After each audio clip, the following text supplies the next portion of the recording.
Halo, assalamualaikum warahmatullahi wabarakatuh. Selamat berjumpa kembali bersama Genta Bumi Jaya, saudara-saudaraku yang di Barling Mas Cakep maupun yang di mana saja berada di belahan bumi Nusantara. Semoga selalu dalam keadaan sehat walafiat, tak kurang suatu apapun. Dalam kali ini kami akan membuat sebuah tema, yaitu Aloh Alam dan Sang Pinilih Satria Piningit yang disembunyikan oleh Yang Maha Kuasa Allah Subhanahu wa Ta'ala itu adalah sebuah ilmunya dan tetah dalam kesehari-hariannya di atas muka bumi ini, yaitu Sang Ksatria Piningit sendiri itu menyifati bagaikan air yang tertuang pada tempatnya. Apabila air itu turun dari langit jadi percikan sebuah air hujan, dan apabila dituangkan ke dalam cangkir itu adalah menjadi sebuah minuman. Itu adalah ciri-ciri Sang Ksatria Piningit. Beliau itu tidak pernah akan merendahkan kepada siapapun, selalu itu akan menghargai sesuatu pendapat apapun dari saudara-saudaranya semua, yaitu ciri-ciri dari Sang Ksatria Piningit sendiri. Dan cara Ksatria Piningit itu untuk memahami atau menaklukkan musuh-musuhnya itu cukup dengan hanya senyuman saja. Tapi senyuman bukan sebuah senyuman ejekan, adalah beliau itu memberikan sebuah senyuman yang ramah agar lawan-lawannya itu tidak merasa direndahkan dan juga tidak merasa dikalahkan. Selalu itu memberikan suatu bimbingan-bimbingan yang baik apabila memberi suatu pemahaman atau sebuah keilmuan kepada sesama itu. Tidak ingin menampakkan dirinya itu adalah beliau yang paling tahu dan paling memahami. Ksatria Piningit sendiri sebenarnya itu dalam kehidupannya itu tahu riwayat dari kakek buyutnya, dari perjalanan-perjalanan di masa lalunya. Beliau itu mengetahui karena diberi kelebihan ilmu dari Yang Maha Kuasa itu, karena Sang Kinasih sendiri itu termasuk yang telah dipilih oleh Yang Maha Kuasa. Dalam ciri-ciri tersebut, Sang Ksatria Piningit itu bagaikan air yang tadi saya sebutkan. Apabila itu di dalam kopi terlihat di mata kita itu keruh, sebetulnya air sendiri itu tetap jernih, tidak termasuk di dalamnya. Panjenengan-panjenengan pasti memahami tentang arti bahasa tertuangnya air yang jernih di dalam tempatnya. Bagaikan berlian yang ada di dalam bungkusan daun maupun berlian yang ada di dalam kotoran. Orang itu tidak akan melirik dan juga tidak akan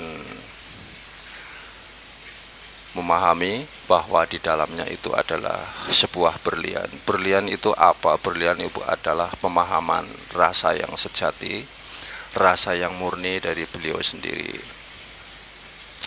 Sang Ksatria Piningit itu selalu memberikan yang terbaik. Bila mana beliau itu di tengah-tengahnya orang yang baik, beliau pun akan menjadi baik.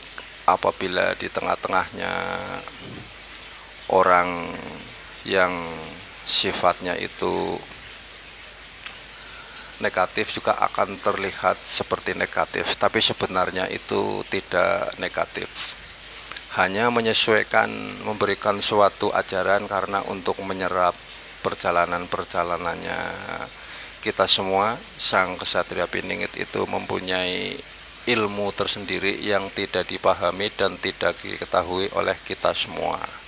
Dan bila mana Ksatria Piningit itu muncul di muka bumi ini pun juga saya pribadi punya keyakinan bahwa tidak akan diakui, apalagi beliau sendiri mengakuinya.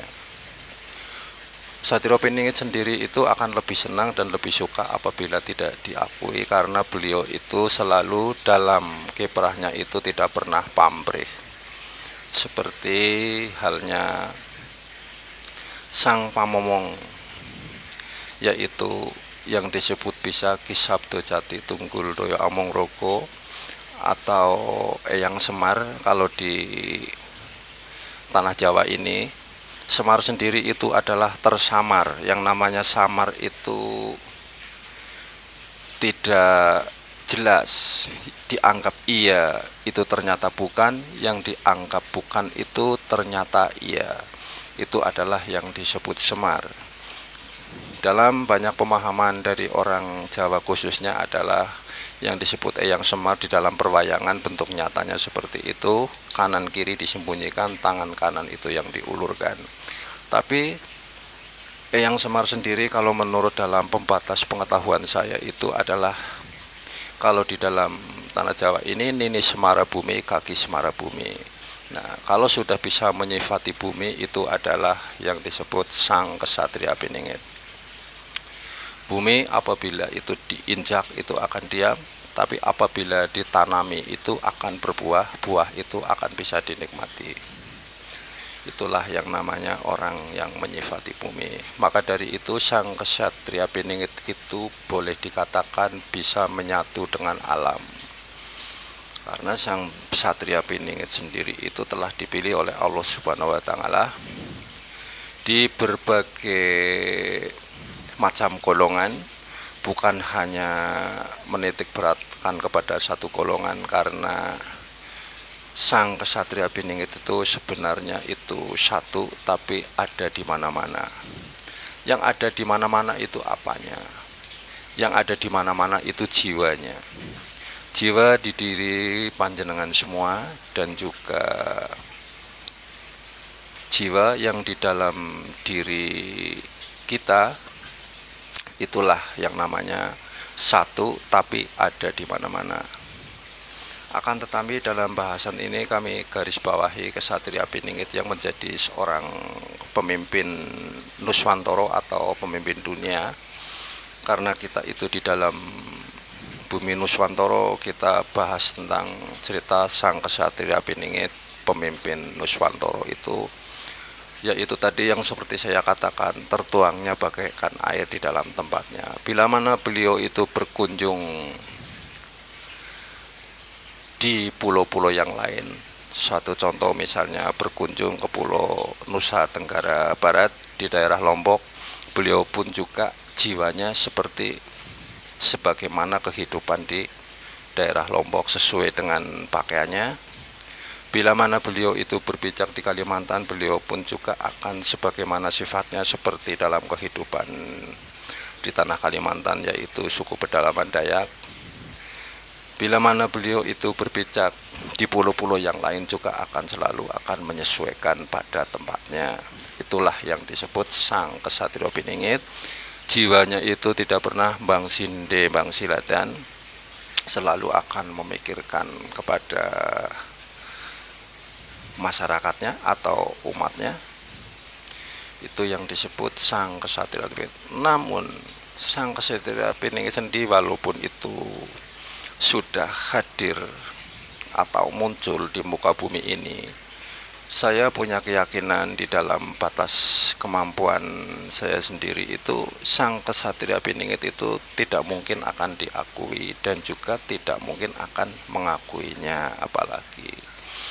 Jadi selalu beliau itu memikirkan suatu kemerdekaan sebagaimana kemerdekaan secara hakiki yang di dalam dirinya. Yang disebut kemerdekaan di dalam dirinya itu bukan berarti beliau itu mengharap suatu harta tahta dan mahkota apalagi yang lain, tapi tentunya itu apabila beliau itu memberikan suatu pertolongan, beliau itu akan merasa bahwa dirinya itu punya kebebasan, punya suatu kemerdekaan secara batin, punya kebahagiaan sendiri. itulah yang disebut Sang Kesatria Piningit, pemimpin bumi Nuswantara. Jadi maka dari itu kita itu selalu diingatkan dari Sang Pemomong bahwa hidup di atas dunia ini selalu itu harus eling lan waspada. Yang disebut eling dan waspada itu bila mana kita itu bertemu dengan orang-orang atau termasuk beliau dari Sang Kesatria Piningit, terlihat sangat bodoh sekali. Akan tetapi kebodohannya itu bukan berarti punya jiwa yang sembarang atau ngawur, tapi dalam kebodohannya itu selalu merendahkan hatinya, selalu menghargai pendapat dari orang lain. Akan tetapi setelah disaring, didengarkan, pendapat tersebut itu tidak sesuai dengan perjalanan hidup di atas dunia, lalu beliau itu baru memberikan suatu pengetahuan. Akan tetapi secara tidak terasa yang diberi pengetahuan tersebut itu tidak merasa tersinggung, bahkan tidak merasa dilecehkan, karena cara memberikan suatu pengetahuan itu adalah dengan rasa yang dalam, sangat memberikan suatu tata krama yang tinggi kepada lawannya. Maka dari itu lawannya itu bisa ditaklukkan dengan sedikit senyumannya saja, bukan suatu senyuman ejekan tapi senyuman yang ramah. Itulah jiwa-jiwa Sang Kesatria Piningit. Apalagi Sang Kesatria Piningit itu kok mengakui bahwa dirinya itu Satria Piningit, itu sebetulnya bukan Sang Kesatria Piningit. Sang Kesatria Piningit selalu itu dilindungi, selalu itu disembunyikan oleh Yang Maha Kuasa. Yang disembunyikan itu adalah perbuatannya. Walaupun nampak di mata orang lain itu kotor, sebenarnya itu di dalamnya berlian. Itulah jiwa-jiwa Sang Kesatria Piningit.